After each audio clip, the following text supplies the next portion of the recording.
countries with very strong intellectual property in manufacturing, they want to protect it. So they do have shared interests. And properly done, Mr. Trump could have put together a coalition.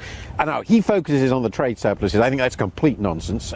Almost all economists would. But the intellectual property issue is a real one. But he can't focus. He can't narrow it down. He has to be at war with everybody. Since Mr. Trump came in, the markets have been obsessed by him. They've stopped worrying about Janet Yellen and Jay Powell and Mario Draghi so much.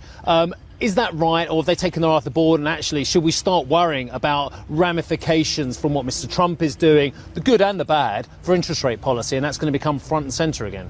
Well, interest rate policy is obviously very important, but the truth is that nothing that's happened so far has been surprising. It's all been very, very predictable because the world economy, if you leave aside Mr. Trump's activities which create all this uncertainty, has actually been moving on a track which has been remarkably stable. So the markets are quite right. Stable growth of debt, Mark. The stable growth of huge global debts, yeah? Well, stable growth of the world economy, low interest rates, low inflation, very slow normalization, all looks terribly manageable. So if we took the Trump thing out of the equation, the markets would look at all this and say, there's nothing serious to worry about. We've been around a while. We remember when the markets were obsessed by countries like Iceland or Cyprus and what have you. The market can worry about anything when it decides to as well. Are all these other issues, like, for instance, Italy, are they going to start coming to the fore?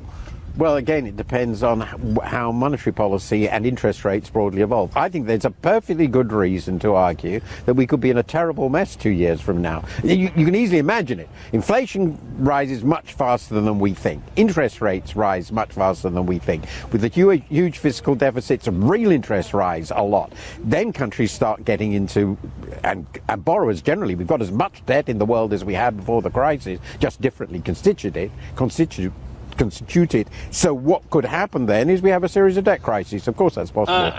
Still watching? Perfect. Click here to watch another great video from CNBC International. Oh, and don't forget to subscribe. Thanks for watching.